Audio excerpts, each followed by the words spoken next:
So hey guys, welcome back to my channel and I'm back again with another really interesting video. Guys, this is a video of my Kotlin Basics series. Today we are going to talk about arrays, lists and loops. So guys, before starting any further, again I want to request you to do subscribe to my channel, hit the bell icon for future notifications, give this video a big thumbs up, share it with your friends and put down in the comment section below anything you want to say to me and any feedback about my content. And now let's get started with Kotlin Basics. So guys, the thing we are going to learn today is how to create a list. So how to create lists or how to basically create collections. So first of all, I'll teach you how we can create a list. So let me declare a variable here called as val. So val students becomes equals to list, and if you just do list of and just write here the variables of the list which you want to put inside the list. So for example, I want to create a list of students having name Ram, Sham and Geeta. And now if I want to print this list, so println students, you can see that it prints a list of 3 students here, Ram, Sham and Geeta. So that is the simplest method of creating a list, initializing a list, everything at once. But can we add more elements into this list? Let's see. So if I do students.add, let's suppose I want to add another student called as Sita. Now you can see that I cannot call this dot add function in this particular list. Let's suppose I want to remove some element. So for example, I want to remove the element Ram. Now you can see that I cannot remove the element also, because the list of function helps us to create a list, but that list is not a mutable list. You cannot add any element into it. You cannot delete any element from it. So basically, this list cannot be modified. So just like the difference between val and var, like you know that val is a constant variable, you cannot change it. Just like that, list of is used to create a constant list. You cannot mutate it, you cannot change it. So now let me create another list. Let's suppose val modifiable students. This becomes my new list, and to create this list I am going to use a method called as mutable list of. And now let me add some variables, some values into it. So let me say Ram, Sham and Geeta. So these are the 3 students I have added in modifiable students variable. Now if I println this value, you can see that these 3 students names are printed. If I want to add more students into it, for example, if I want to add the student Sita, you can see that I got a result true. This result true basically means that my add function was successful. And now if I println this students list again, you can see that now I have got 4 students instead of 3. Now if I try to remove the students from here, let's suppose I want to remove the student Ram, you can see that this operation is also successful. And if I print the new list, you can see that the student Ram has been deleted from the mutable list. So basically guys, this is the way you can create list, constant list or the modifiable list. Okay, so the next topic of this statement of this video is going to be how to create an array. So let me open another REPL console.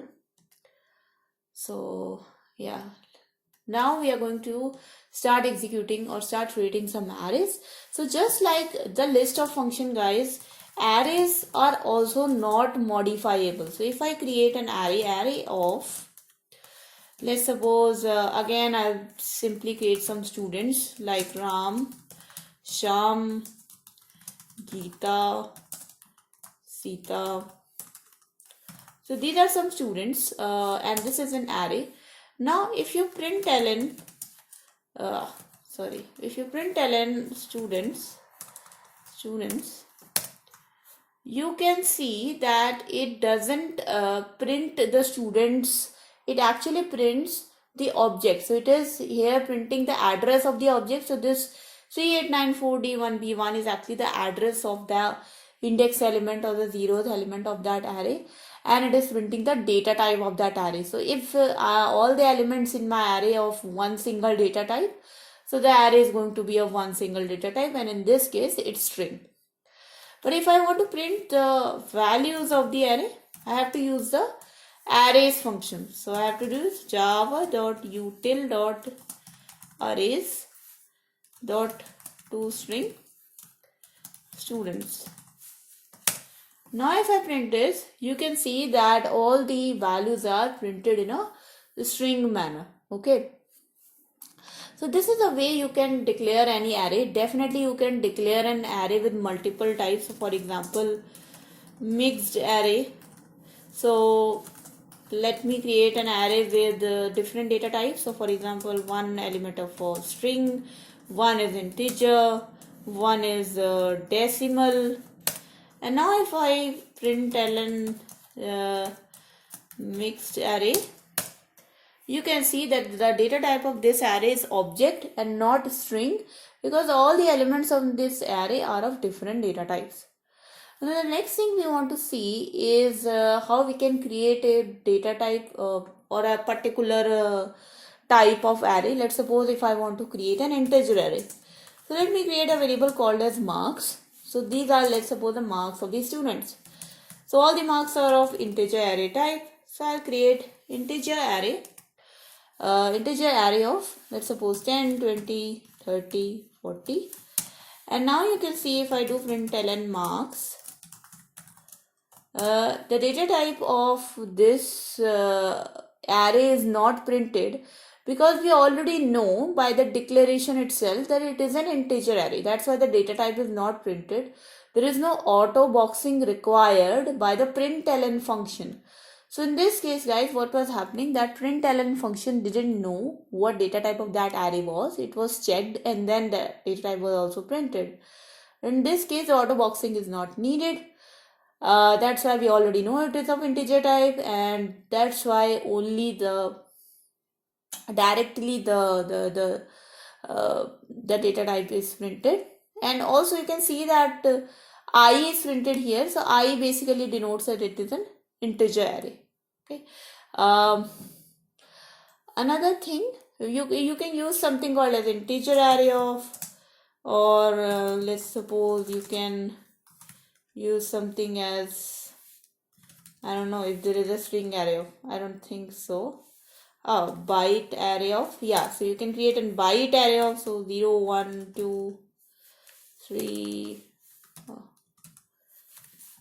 Okay, and now you can print the names, and you can see that the byte array is having a b variable in front, and the integer array was having r. But the main point of using int array of and byte array of is that it avoids the overhead of boxing. Your code does not have to auto box it. Now we can have some fun with arrays and strings. Let's suppose I created two arrays. So let's suppose there is a val of students class 1. So let's suppose there are two classes of students, and so array of, you can see here that we have got array of, we have got boolean array of, char array of, double array of, etc, etc. So if you directly use the primitive data type, you don't have to deal with the auto boxing. Let me just take string. So let me create an array of students. So Ram, Sham are in class 1, and let's suppose students class 2 are array of Sita and Geeta. And let's suppose we are going to merge these two classes of students together in some other val. So let's suppose val merged class equals to student class 1 and student class 1 plus student class 2.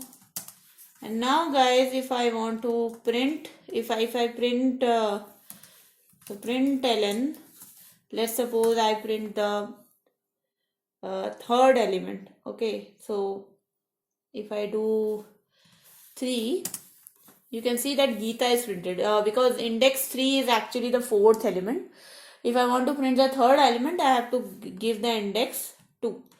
So if I do println merge the class index 2, you can see that Sita is printed. So that is how you can use the plus operator to actually combine two arrays. You can also create a nested array also, or a nested list also. For example, let me create a nested array. So nested array becomes equals to array of let's suppose Ram, and then there is an array of some other students like stud1, stud2 and stud3, and there could be other array of some stud4 and stud5.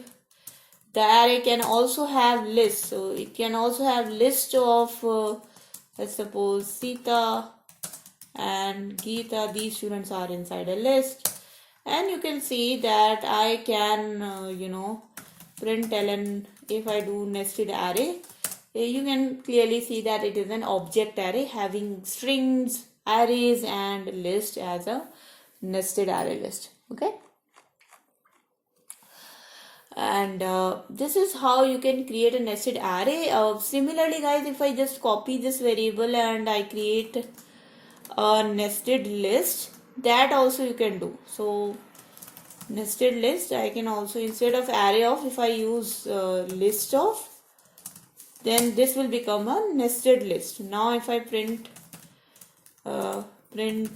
nested list, you can see it is a nested list of different data types. So the first element is of a string, second element is a string array, third element is again a string array, and the last element is a list, string list of two elements, Sita and Geeta. Okay. So that is how you can create a nested arrays. Another thing is you can initialize some arrays with this initialize an array with some values. So for example, if I create a val new array becomes equals to array of, let's suppose, 5 elements. So I want to create a 5 elements array and it into 2. Now if I println java.util.array and pass in new array. So java.util.arrays.toString.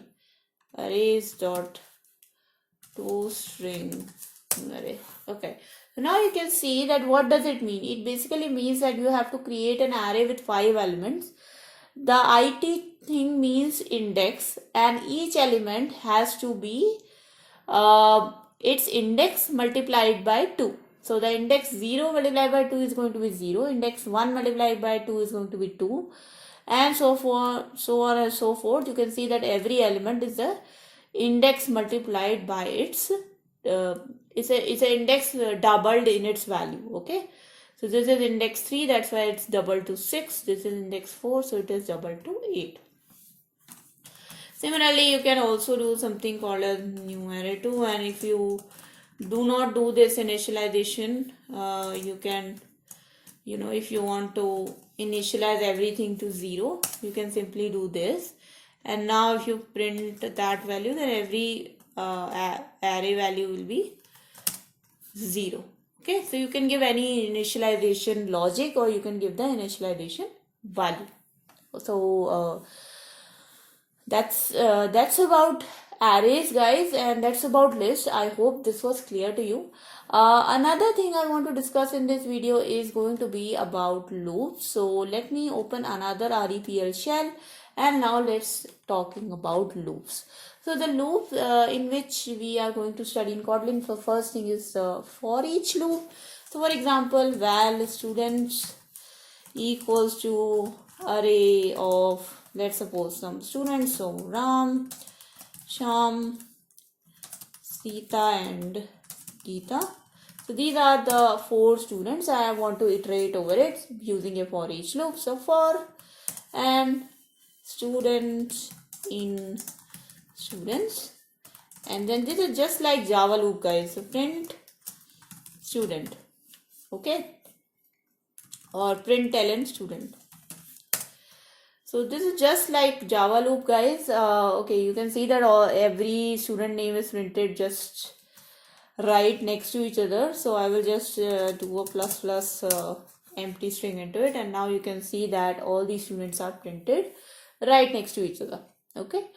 Another thing is, we can, in case of Kotlin, we can loop through the student as well as the index. So for example, I can do something like this: index comma student in students with index. So what happens in this with index, guys? It basically gives us a hash map sort of thing, in which the key value is the index of that element in the array, and the value is the value of that array index. So index is going to be 0. So the 0th array index value in our case is Ram. So the first value will be Ram. And then for index number 1, the value will be Sham, and so on. Okay, so it becomes a key value pair with index and the element value. So let me say println student roll number and dollar index is dollar student. So you can see, let me add a new line character also, just to make it a bit clear. Okay, so now you can see it basically sees that student roll number 0, which is our index value, is Ram. Roll number 1 is Sham. Roll number 2 is Sita. Roll number 3 is Geeta. So this is how you can iterate through the indexes and the array element values all at the same time. Another thing you can use is the ranges. So for example, in case of Java, we all use for loops, and we have a range from 0 to 10 or 0 to n, something like that. So let's suppose I want to iterate through a range of numbers. So I in 1 to 5, I want to print the value of I. So now you can see that it prints the value from 1 to 5. The thing we have to keep in mind is, because is that this 1 and 5 both are inclusive. So as in case of Java, you would have seen that we have or in case of Python, not in case of Java, but in case of Python, we know that if we take range, the last element is never inclusive. But in this case, the last element and the first element both are considered inside the loop. Another thing, for I, so let's suppose I want to do a decrement. This is incrementing from 1 to 5. If I want to decrement, so for I in 5 down to 1, print I. So this is just going to be the reverse loop. So if you do a reverse loop, you have to use the keyword down to, and otherwise by default it's it's ascending order always. Another thing, you can change the step function for I in let's suppose 3 to 6. So if you are running a loop from 3 to 6, and if you do here step 2, this will mean that every time you are hopping 2 steps. So first 3 will have printed, then you hop through 2 steps. So 4 and then 5 was printed, and then you again hopped 2 steps, but because the range was exceeded, so that's why. I can give you another example. For example, if you want to print all the odd numbers for I to 10. So if you want to print all the odd numbers from 1 to 10, So you can do something like this. You can see that all the odd numbers are printed. And similarly, if you want to print all the even numbers, then you can do 2 to 10. And now you can see all the even numbers are printed. The same thing you can do between characters as well. For example, I in, let's suppose, A dot dot D. So if you want to print all the characters from A to D, you can do something like this. And you can see that it printed A, B, C, D. There are some other loops also in case of Kotlin. For example, we can have a while loop. So for example, var, let's suppose the var class size is equals to 0, and while class size is less than 10, I want to increase the class size plus plus. Now if I print ln class size, you can see that the class size is now 10. So you can also do a while loop as well, and in the while loop you can always use this plus plus operator and minus minus operators to break down the loops. You can also create in Kotlin a do while loop in which the do portion will be executed at least once. For example, I can do something like this. So class size minus minus, and keep on doing this while class size is greater than let's suppose greater than 10. Until it is greater than 10, keep on decrementing it. Definitely we know that the class size value is 10 here. So this do will still be executed. But this do will still be executed at least once. But we know that the class size immediately will become 9. So it will not execute it any further, and it will, just simply break it. So now if I print class size, you can see the value is 9. That even though the while condition is not even satisfied initially, because it says the class size should be greater than 10. So it is not even satisfied initially because the value is 10, not greater than 10. Still the do block is executed once. Another thing you can do something called as repeat. So if you want to repeat some things 2 times or 4 times or 5 times, let's suppose. So you can just give that number here. So repeat 2. And let's suppose if I want to print ln my class is the best. So you can see here that it printed my class is the best 2 times. Similarly, I can repeat 10 times my class is the best with slash, and if you write slash and then you will you can see that 10 times that thing is done. So that is about loops, guys. That is how you can use for loop, while loop, do while loop, repeat to execute a whole lot of things with arrays, lists, collections. I know this is a long video, guys, but this was a very, very important video, and I hope you guys learned something from it, and your Kotlin practice, your Kotlin basics became a little bit better.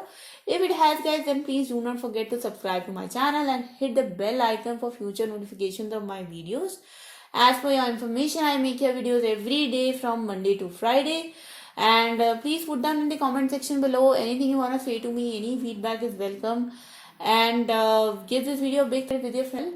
Thank you so much for watching, guys. I'll see you guys next time. Until then, bye-bye.